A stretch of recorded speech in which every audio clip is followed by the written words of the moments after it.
આજે ગુજરાતના ઇતિહાસના પાનામાં એક સુવર્ણ અક્ષરે લખાયો એવો એક નિર્ણય ગુજરાતના મુખ્યમંત્રી શ્રી ભૂપેન્દ્રભાઈ પટેલ દ્વારા લેવાયો. એના માટે એમને ખૂબ ખૂબ અભિનંદન પાઠવું છું. એની પાછળનું જે પીઠબળ છે, દેશના વડાપ્રધાન નરેન્દ્રભાઈની પણ આ જ ઈચ્છા હતી. એના કારણે ગુજરાતની અંદર સમાન સિવિલ કોડની આજે જાહેરાત કરવામાં આવી છે. મુખ્યમંત્રીશ્રીએ પોતાની રજૂઆતમાં કીધું અને અમે પણ કહીએ છીએ કે આ કામ માટે અત્યારે આ સમાન સિવિલ કોડના કારણે દેશની અંદર અને આ ગુજરાતની અંદર ખાસ કરીને સૌથી પહેલાં ગુજરાતમાં થવું જોઈતું હતું. કારણ કે દેશના બે મુખ્ય નેતાઓ અમિતભાઈ અને નરેન્દ્રભાઈ એ ગુજરાતના હતા, પણ પહેલાં ઉત્તરાખંડે શરૂઆત કરી.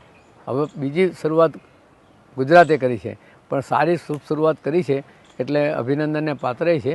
અને આ સમાન સિવિલ કોડના કારણે બધા જ લોકોને સરખો ન્યાય મળશે. જે વર્ષોની આપણી તપસ્યાના માગણી હતી, શ્યામા પ્રસાદ મુખર્જીએ પોતાનું જીવન એમાં સમર્પિત કરી નાખ્યું. એક દેશ એક નિશાન, આ પ્રકારની એમનું એક સંવિધાન, આ એમની વાત હતી. એ વાતના આજે ગુજરાતની અંદર સાર્થક થવા જઈ રહી છે. મુખ્યમંત્રીશ્રીએ એમની રજૂઆતમાં કીધું કે 45 દિવસની અંદર એમને એક સમિતિની રચના કરી.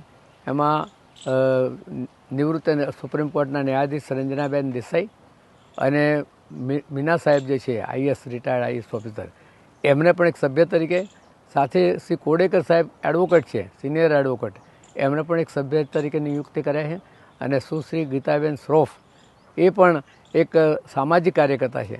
આવાના અધ્યક્ષ અને બહેનના અધ્યક્ષ સ્થાન હેઠળ આ સમિતિની જે રચના થઈ છે, એ સમિતિની રચના 45 દિવસમાં આ સંપૂર્ણ કાયદાની વિધિવર ચર્ચા કરી અને સરકાર સમક્ષ મૂકશે. મુખ્યમંત્રી શ્રી એને જોશે, ત્યારબાદ તપાસ કરી અને વિધાનસભાની અંદર આ કાયદો લાવવા માટેની પૂરો પ્રયત્ન કરવાના છે. તો હું માનું છું 45 દિવસની અંદર સંપૂર્ણપણે આ કાયદો અમલમાં આવશે. ત્યારે દેશ અને સમાજમાં, એમાં તો ખાસ કરીને આપણે તો ગુજરાતની જો વાત કરીએ તો બધાને સરખો ન્યાય મળશે. ન્યાય માત્ર એટલું જ નહીં કે કોઈ એક કોમને મળવાનું છે.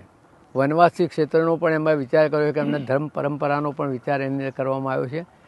એ સાથે મુસ્લિમ સ્ત્રીઓ છે અથવા નાની દીકરીઓ છે, એમને પણ એનાથી ફાયદો થવાનો છે. એ આ કાયદાનો મુખ્ય ઉદ્દેશ છે. અને લગભગ અત્યારે 3,50,000 જેટલા કેસ કોર્ટોમાં પડ્યા છે. જ્યારે બધા જ કોર્ટમાં આટલા બધા કેસો સિવિલના પડ્યા છે, આ કાયદો આવવાથી એની ઝડપથી નિકાલ આવશે અને લોકોને ન્યાય મળશે. એટલે દુનિયામાં અને ખાસ કરીને ગુજરાતમાં લોકોને ન્યાય મળે એના માટે આ સમાન સિવિલ કાયદો એ બધાના એક આશારૂપ અત્યારે શરૂઆત થઈ છે. અને હું ચોક્કસ વિશ્વાસ છે કે જે કામ શરૂ કર્યું છે કામ પૂર્ણ થવાનું છે. ફરી એકવાર હું મુખ્યમંત્રીના અને વડાપ્રધાનશ્રીના અને આમાં જેને જેને સાથ સહયોગ આપ્યો છે એ સૌને ખૂબ ખૂબ અભિનંદન પાઠવું છું. અને અસ્તુ ભારત માતા કી જય.